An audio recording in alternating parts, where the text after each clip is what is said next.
দেখো আজকে আমরা ম্যাগি তৈরি করছি। আমি আর অনন্যা মিলে প্রথমে আমরা ম্যাগিটাকে সিদ্ধ করলাম, তারপর ডিমটা আগে থেকেই ভেজে নিয়েছিলাম।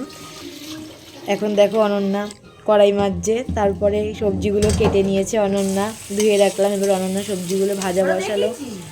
দেখো কি সুন্দর সবজি ভাজছে। ভেজে আমি একটু ক্যারামেল চা বানাচ্ছিলাম, একটু বেশি ক্যাত মারছিলাম আর কি। তারপরে দেখো ম্যাগিটা দিয়ে দিয়েছে ভাজার মধ্যে, আবার মশলাটা মেশাচ্ছে।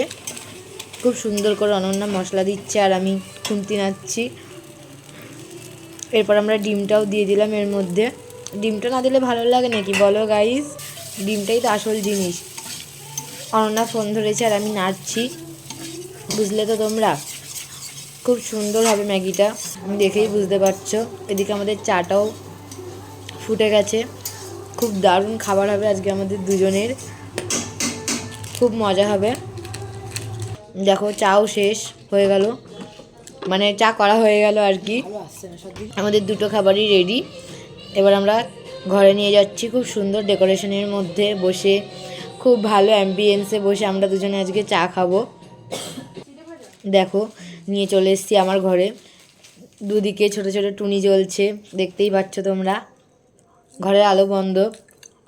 দুজন মিলে দুজনের সুখ দুঃখের কথা শেয়ার করছি। অনন্য একটু পোজও দিয়ে দিল। একেবারে তোমাদেরকে আমি আমার রুমটাও দেখিয়ে দিলাম। দেখো কি সুন্দর লাইট দিয়ে সুন্দর করে সাজিয়েছি। বিছানাটা দেখালাম না, থাক, অগোছালো।